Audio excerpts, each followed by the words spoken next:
বলিউড অভিনেত্রী থেকে রাজনৈতিক অঙ্গনে কঙ্গনা রানাউত। এবারের লোকসভা নির্বাচনে বিজেপির হয়ে লড়ে জয়ী হয়েছেন তিনি। তবে নির্বাচনে জয়ের সেই খুশির রেশ কাটতে না কাটতেই ঘটে গেল আরেক অবাক কাণ্ড।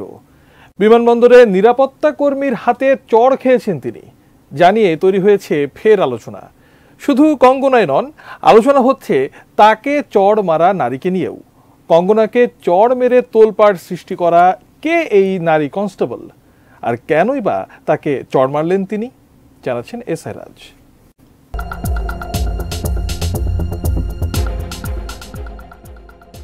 বলিউড অভিনেত্রী কঙ্গনা রানাউত সবসময় থাকেন আলোচনায়। ঠোটকাটা স্বভাবের এই অভিনেত্রীর কাছ থেকে ৫০০ হাত দূরে থাকেন অনেকেই। সেই কঙ্গনাকেই চড় মেরে এবার তুলকালাম কাণ্ড ঘটিয়েছেন কুলবিন্দর কৌর নামের এক নারী। চণ্ডীগড় বিমানবন্দরের এই ঘটনায় সর্বত্র আলোচনা বইছে। লোকসভা নির্বাচনে সদ্য বিজয়ী বিজেপির এই সংসদ সদস্যকে চড় মারার সাহস দেখানো কে এই কুলবিন্দর কৌর তা জানতেও কৌতূহলী সবাই। ঘটনায় ভাইরাল হওয়া ওই ভিডিওতে কঙ্গনার প্রতি ক্ষোভ প্রকাশ করতেও দেখা গেছে তাকে। কি কারণে কঙ্গনাকে চড় মারলেন তিনি, কেনই বা এত ক্ষোভ তার উপর? এদিকে ভারতীয় গণমাধ্যমগুলো জানিয়েছে 2020-21 সালের কৃষক আন্দোলন নিয়ে কঙ্গনার করা মন্তব্যের বিষয়ে বেশ ক্ষুব্ধ ছিলেন কুলবিন্দর। সে কারণে বৃহস্পতিবার চণ্ডীগড় বিমানবন্দরে কঙ্গনাকে হাতের নাগালে পেয়েই এতদিনের পুষে রাখা ক্ষোভ ঝাড়েন তিনি। অন্যদিকে চড়কাণ্ডের একটি ভিডিও এরই মধ্যে ব্যাপক ভাইরাল হয়েছে, যেখানে কুলবিন্দরকে চিৎকার করে বলতে শোনা যায়, আমার মা ছিলেন ওখানে। জানা গেছে দিল্লি জুড়ে ব্যাপক আলোড়ন তৈরি করা কৃষক আন্দোলনে ১০০ টাকার বিনিময়ে অংশ নিয়েছিলেন নারীরা।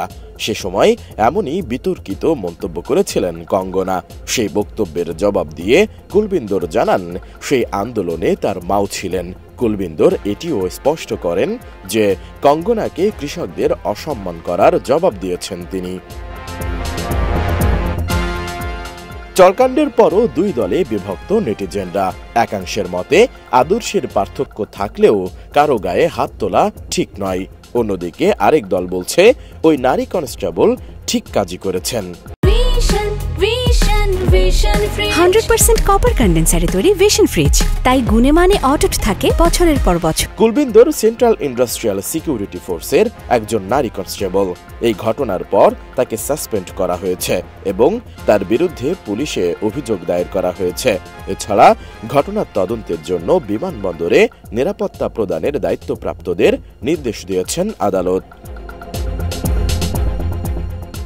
ভারতীয় গণমাধ্যমগুলো জানিয়েছে সিআইএসএফ কনস্টেবল কুলবিন্দর কৃষক পরিবারের সন্তান।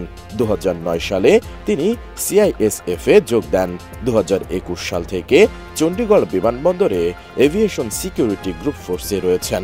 এখন পর্যন্ত বাহিনীতে তার বিরুদ্ধে কোনো সতর্কতামূলক তদন্ত বা শাস্তি হয়নি।